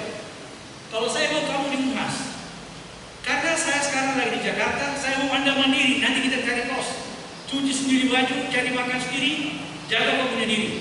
Kalau di sini kau netek terus. Mama jadi kan? Dia bilang mungkin. Itu saya punya anak itu mulai bayi saya rawat. Saya tidak tahu di Makassar pergaulan. Saya bilang tuh, jangan begitu. Lama kita dialog, ya. Dia berkata, jangan Pak. Ini, ya mohon maaf iklan. Ini kan universitas apa katanya, masuk 100 besar dunia. Saya bilang sama dia. Mau kuliah di mana saja tergantung anaknya. Mau di Unhas, mau di Amerika, mau di Amerika, mau di Makassar, bukan yang menentukan institusinya, tapi memang orang per orang lah yang mau giat dan disiplin belajar pasti unggul.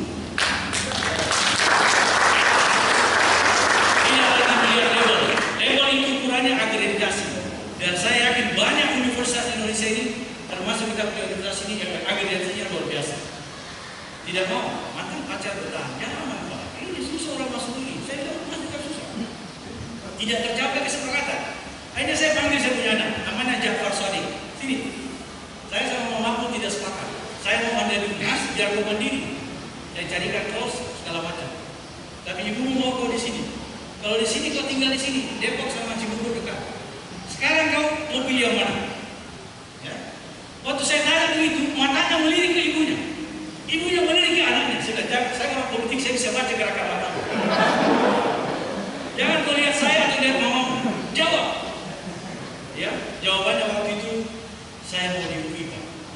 Oh begitu. Sudah istikharah? Tadi malam saya istirahat, tapi saya takut durhaka kalau saya pilih salah satunya tanpa bapak tanya. Alhamdulillah, saya senang sekali dalam dokumentasinya. Oke, ini belum cerita aslinya ini, belum. Oke, daftar.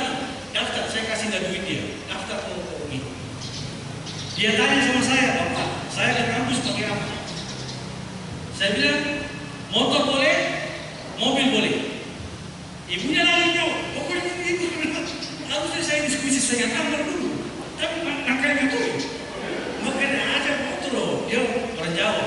Kira-kira artinya begitu. Apa itu? Apa tuh berangkat jadi ketua lembaga? Belikan mobil itu anak.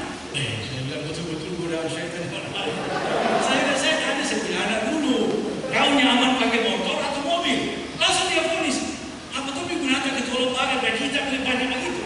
Menurut dia pada tidak penting. Kasih mobil anak itu Pak. Ya kau nak zaman apa? Kembali dia jawabannya Bapak. lebih bagus mereka lipat kelompok rodanya. Ya betul, belum masuk politik sama politik. Tapi ada satu syarat. Nah ini tadi intinya. Tolong mobil ini jangan naik yang bukan muhrim. Perempuan. Saya berikan ke mobil cash. Kontrak setuju? Kalau kau janji sama bapak sama mama, ini mobilku tidak naiki perempuan yang bukan muhrim berdua-dua. Saya berikan kau merek apa saja. Di ada materi di situ, cek it. Itu yang saya pegang dan saya foto. Jadi maksud saya jangan berpacaran, kuliah dulu baik-baik. Salah satu cara digoda kalau tentang mahasiswi, Abang Jafar bisa ikut ke depan. Assalamualaikum warahmatullahi wabarakatuh. Ya,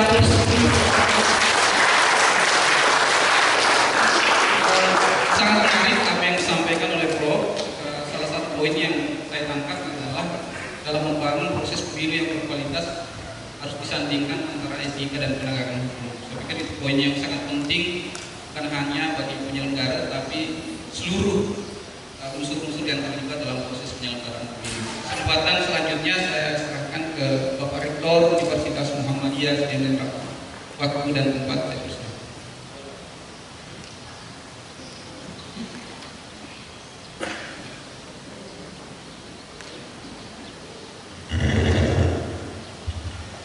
Kalau saya buka masker. Ya, Assalamualaikum warahmatullahi wabarakatuh. Bapak Ibu sekalian yang saya hormati, Pak Ketua Prof. Muhammad, Ketua Bawaslu Provinsi, teman-teman sekalian.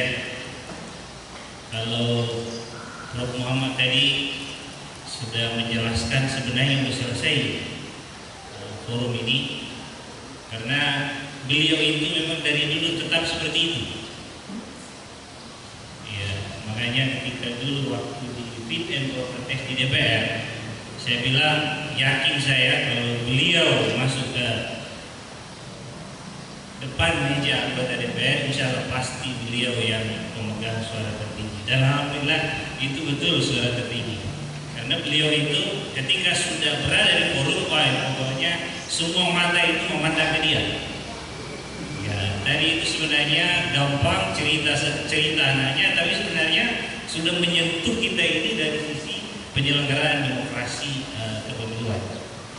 Nah inilah teman-teman sekalian, saya harap Bapak Ibu dosen yang hadir sesuai dengan tema kita hari ini, yaitu pemilu pengawasan partisipatif.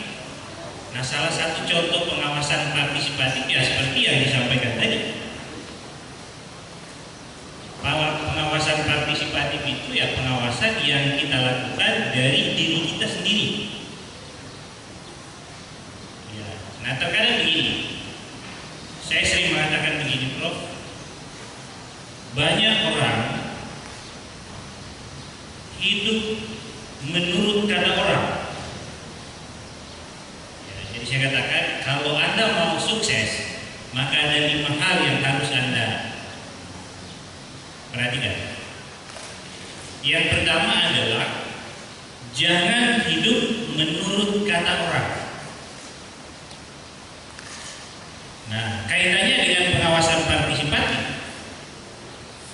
Nah, coba kita dengan prinsip seperti ini, ataukah dengan jargon seperti ini, coba kita perkuat supaya ketika terjadi unsur-unsur yang berpotensi untuk melanggar aturan, melanggar etika, melanggar hukum, maka coba kita periksa diri sendiri. Jadi jangan hidup menurut kata orang. Jadi hiduplah menurut diri sendiri. Nah, saya kira itu yang pertama. Yang kedua, tadi disampaikan Prof bahwa insya Allah kandidat profesor, insya Allah tadi disampaikan di ruangan ada 3 penyebab itu. Yang pertama adalah garis tangan, yang kedua adalah campur tangan, yang ketiga adalah jabat tangan. Saya kira kalau jabat tangan saya agak-agak jauh lah sampai Jakarta, kecuali saya titip melalui Profesor Muhammad.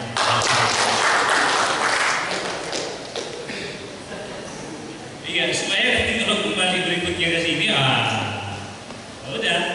Nah, ini kan soalnya disampaikan tadi itu di forum sini. Nah, ini kan forum resmi, berarti ini saya harus tagih. Itu yang kedua. Ya, yang ketiga, Bapak Ibu sekalian, kedua yang saya hormati, memang kita di Universitas Muhammadiyah Sidrap Rapang ini sudah lama kita menggagas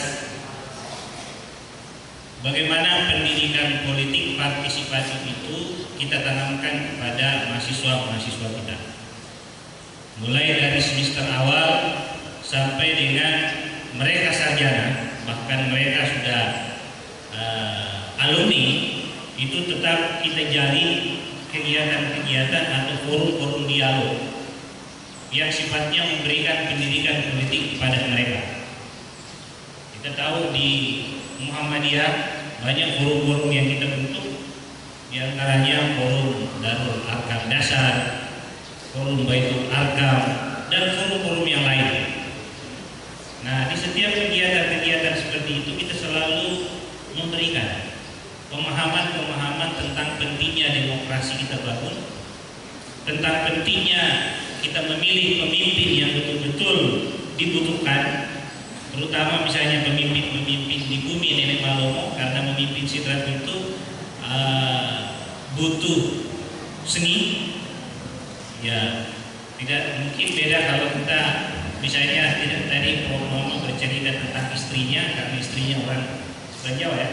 Ya, kalau istri saya orang Bugis, ya beda Pak. Ya, jadi kalau istri orang Bugis dengan orang Jawa itu biasanya beda. Ya, kalau orang Jawa masih bisa diskusi, masih bisa kita saling minta pendapat dan seterusnya. Kalau di sini Pak, kadang-kadang ya ada pepatah dulu mengatakan lebih baik dimarahi orang bodoh daripada dirayu orang silam. Ya. Jadi kalau kita pulang ke rumah, kita mau diskusi, suaranya lebih keras daripada kita. Itu bahaya. Ya, tidak semua. Ya, tidak semua Pak. Nah, maksud saya gini, kegiatan-kegiatan alhamdulillah banyak kita lakukan, Pak Ketua, Pak Bawaslu dan teman-teman dari KPU. Bahkan saya menantang anggota KPU kemarin, kalau bisa di kampus ini kita bangun semacam kemarin? Pusat informasi kepemiluan. Ya, KPU Corner. Ya, supaya menjadi tempat adik-adik kita, anak-anak kita untuk mengambil peran dalam rangka memahami apa sih sebenarnya yang terjadi di dalam proses demokrasi kita. Karena kita tahu bahwa aturan ini kan tidak selalu berubah-ubah. Zamannya mungkin 5 tahun yang lalu atau 10 tahun yang lalu, periode yang lalu, belum tentu sama dengan zaman seperti ini. Sehingga harus terus direfresh, sehingga harus terus dikembangkan, sehingga harus terus diberikan pemahaman-pemahaman yang mendalam tentang pemiluan. Terutama untuk apa sih kita pilkada, untuk apa sih kita memilih legislatif dan seterusnya. Nah, inilah pentingnya pendekatan-pendekatan seperti itu. Itu yang ketiga yang saya ingin sampaikan. Yang keempat adalah, Bapak Ibu sekalian, di UMS ini kita sudah salah satu kampus yang kita jadikan sebagai jargon, yaitu The Digital Entrepreneurship University. Jadi universitas yang sangat mengedepankan pendekatan jiwa-jiwa kewirausahaan yang berbasis digital. Nah, bukan berarti bahwa alumni kita nanti akan jadi pengusaha, bukan berarti bahwa dosen kita akan menjadi orang bisnismen, tapi tidak. kita ingin mempertemukan antara apa yang dibutuhkan masyarakat, maka itulah yang dilahirkan oleh universitas ini. Jadi jiwa kewirausahaan itu adalah semangat kewirausahaan. Menjadi guru yang dari FKIP, jadilah guru yang dibutuhkan oleh masyarakat. Bukan guru yang hanya membawa ijazah kemana-mana, melamar ke kantor kiri kanan, melamar ke sekolah kiri kanan, belum tentu ada yang terima. Itu semangat yang kami bangun di sini, Pak Ketua. Sehingga dengan demikian, Fakultas Ilmu Sosial dan Fakultas Ilmu Politik kami juga dorong seperti ini. Sehingga ada inovasi yang mereka bikin itu yang disebut dengan aplikasi Siberas. Nah, bisa dibuka di Play Store. Itu di Play Store aplikasi Siberas.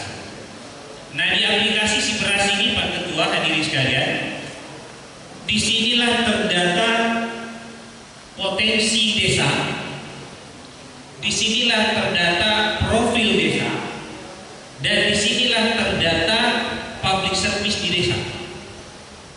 Sehingga dengan demikian, kalau kerjasama ini kita bangun antara KPU dengan Bawaslu, maka insya Allah pekerjaan berdemokrasi sedikit demi sedikit sudah bisa tertangani.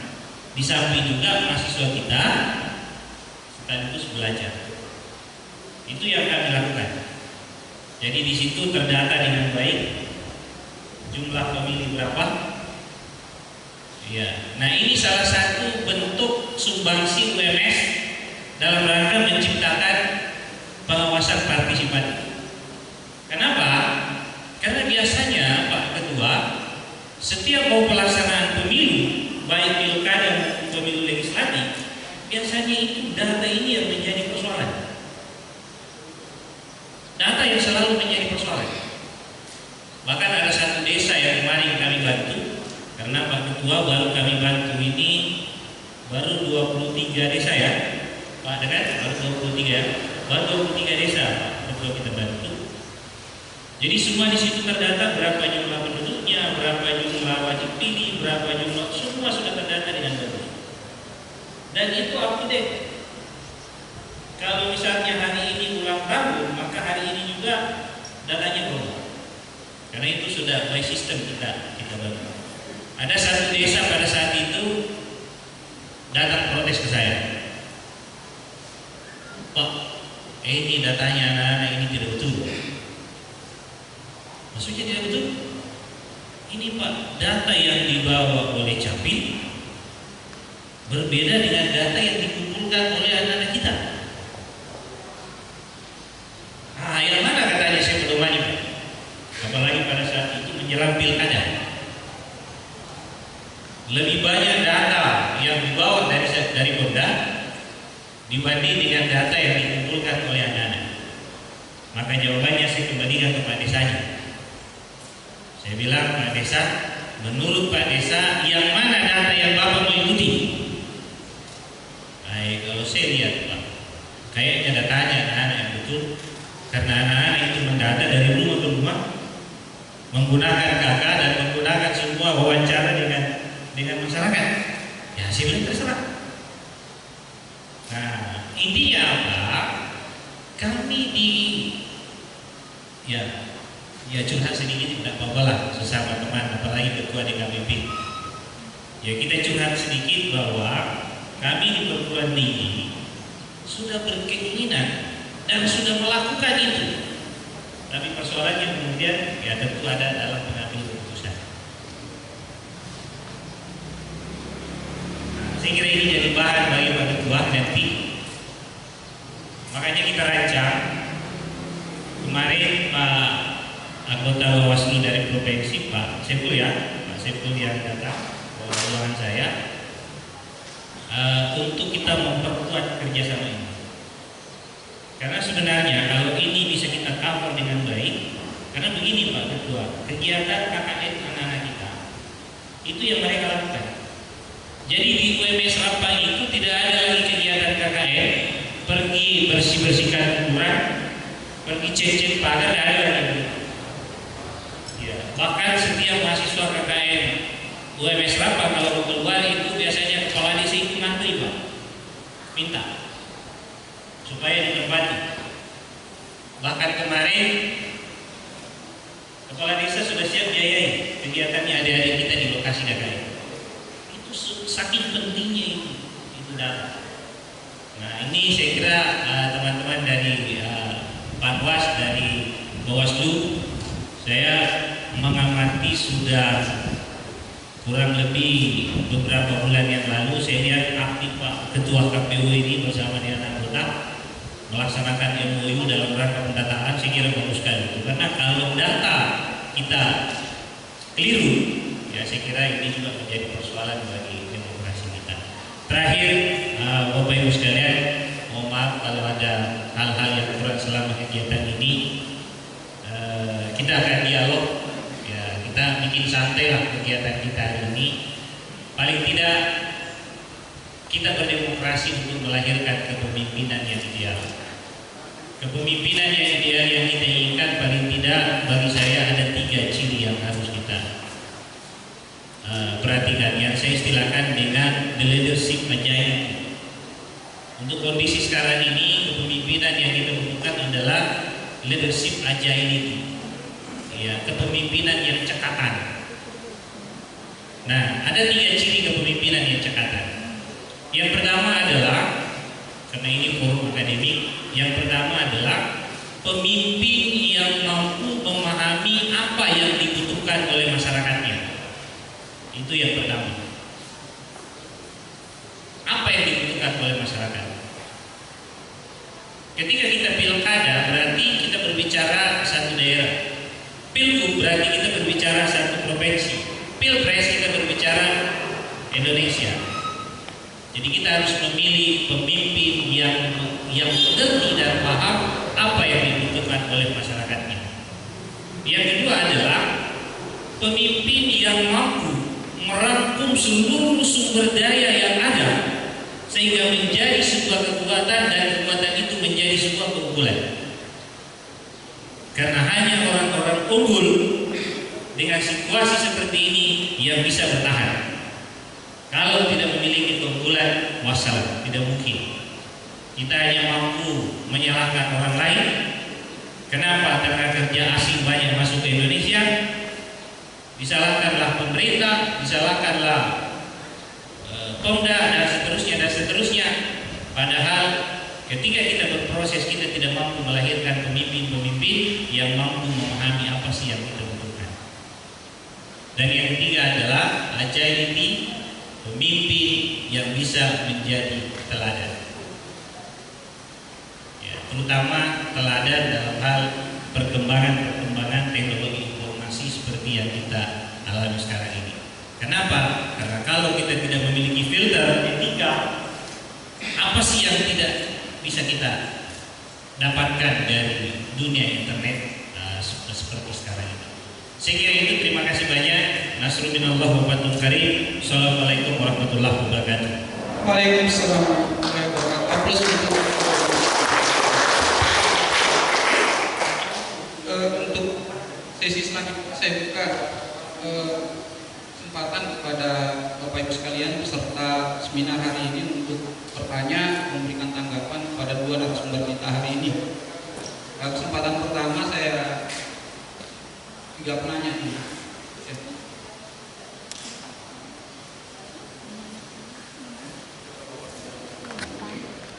Ahmad Mustanid, saya salah seorang yang pernah diajar Prof di Politik Unhas. Saya angkatan 92 bersama sama Ojek. Saya pernah merasakan bagaimana diajar sama Pak Prof dan Pak Jayadi Nas waktu itu. Ya, memang ada perbedaan antara Pak Jayadi dan Pak Prof ini. Mahasiswa tahu pada awal-awal mereka mengajar. Pertanyaan saya ini sebenarnya Prof, mungkin juga ke Bawaslu. Ini pertanyaan saya yang tidak sempat dibacakan oleh Pak Dr. Sukri waktu kita pelantikan AIMI di Makassar di Unhas. Karena saya waktu itu bertanya secara virtual, ternyata terlalu banyak pertanyaan sehingga ya pertanyaan yang dari virtual itu tidak dibacakan. Hampir semua pertanyaan pada saat itu saya ingat dosen-dosen saya banyak bertanya, Pak Surullah bertanya juga tentang penundaan pilkada dalam keadaan pandemi ini. Saya menghubungkan dengan keadaan sekarang ini. Beberapa hari lalu pemerintah kita melalui presiden itu tetap memutuskan bahwa pilkada serentak itu tetap dilanjutkan. Saya sudah dengar jawaban Prof. Muhammad atas pertanyaan-pertanyaan dosen kita di sana di Unhas. Salah satunya adalah poin-poin bahwa tidak ada jawaban yang pasti kapan pandemi ini berakhir. Itu salah satu poin utama. Pilkada serentak ini adalah pilkada yang pernah ditunda oleh pemerintah kita dengan dikeluarkannya Perpu nomor 2 kalau tidak salah tahun 2020 dengan pertimbangan utama pemerintah kita pada saat itu mewabahnya COVID-19, ya, mewabahnya COVID-19 sehingga pilkada kita ditunda 3 bulan. Tetapi kenyataannya sampai sekarang ini COVID-19 di Indonesia ini, seluruh dunia ini, apalagi di Indonesia ini tidak pernah dilihat kurvanya itu terus menanjak. Bahkan yang terakhir beberapa hari ini kita lihat yang jumlah positifnya itu naik, mencatat rekor itu 4.000-an dan tidak pernah ada sejarahnya sejak pandemi ini menyebar waktu ditunda sekalipun oleh presiden itu jumlah positif seperti ini. Tetapi keadaannya saya lihat para pengambil kebijakan kita, DPR, Presiden, Bawaslu mungkin juga nanti saya ingin tanya perannya di KPP dalam hal ini, hanya lebih mementingkan namanya sirkulasi pemerintahan saja. Catat itu. Kenapa? Karena rujukan-rujukan yang disampaikan oleh Prof. Muhammad tadi itu selalu berbicara tentang aturan. Padahal hari ini Prof. Muhammad mengatakan etika, ya, kedudukannya kuat. Ya, saya mengadakan mata kuliah etika pemerintahan. Bahkan saya bilang adik-adik supaya etika itu di atas hukum, menyangkut moral, nilai-nilai utama etika pemerintahan kita. Tapi tidak ini. Ya, salah satunya yaitu menjunjung tinggi harkat hidup manusia dan hak asasi manusia. Selalu ini nomor 1. Nah, kalau kita sudah sepakat bahwa etika itu demikian kuat, kenapa kita masih selalu berbicara dengan hal-hal yang formal, aturan-aturan? Pada ada kondisi yang force majeure, bencana non alam, yang kekuatan dan penyebarannya jauh lebih dahsyat di awal-awal penundaan pilkada itu. Kenapa pihak-pihak yang mempunyai kewenangan itu tidak mengambil penundaan berikutnya? Kenapa tidak diutamakan nilai-nilai etika yang seperti ini? Mohon jawabannya, Prof. Mungkin juga Bawaslu bisa memberikan masukan. Terima kasih.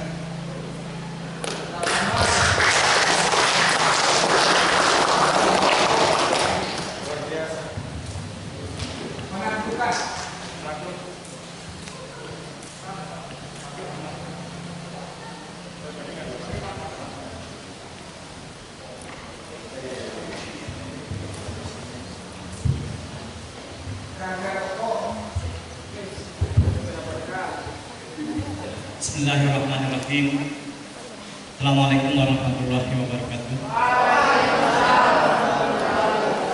Terima kasih atas kesempatan yang diberikan mendengar penyampaian Prof tadi, baik ketua di KPP. Karena saya belum pernah diajar oleh beliau, tidak sama dengarkan tadi. Beliau adalah alumni Unhas S1. Saya juga alumni Unhas S2, ya. Tetapi mungkin belum dijodohkan dengan beliau untuk bertatap muka waktu saya di FISIP S2 Unhas. Sehingga pada kesempatan ini saya sangat berbahagia ketemu dengan beliau yang selama ini Pak Rektor banyak cerita ke saya tentang beliau Pak Jayadi dengan Pak Rektor. Mendengarkan pemaparan beliau tadi, saya sangat bersyukur beliau sangat tepat memang di DKPP. Tapi saya berharap untuk periode selanjutnya semoga beliau mendapatkan garis tangan ke Menteri Dalam Negeri. Dan itu sangat tepat. Nah, ketika Menteri Dalam Negeri tahu etika politik dan etika pemerintahan, maka insya Allah pemerintahan akan berjalan dengan bagus. Ya. Perlu kami sampaikan kepada Prof bahwa acara pada hari ini itu sebenarnya diawali dari MOU antara Bawaslu Pusat dengan seluruh dekan PTN se-Indonesia. Termasuk saya salah seorang menandatangani MOU itu. Dan kesepakatan itu semua dekan PTN FISIP se-Indonesia itu akan pulang ke daerahnya, yang provinsi itu misalnya Unismu MOU dengan Bawaslu provinsi, yang di daerah itu MOU dengan Bawaslu kabupaten. Mendengarkan tadi pemaparan terkait dengan demokrasi itu sangat penting. Ya, perlu kami sampaikan bahwa di FISIP ya, kami sudah mencoba memulai, karena saya sering berdiskusi dengan mahasiswa, utamanya IMN, Himposip dan Himam terkait dengan pentingnya demokrasi.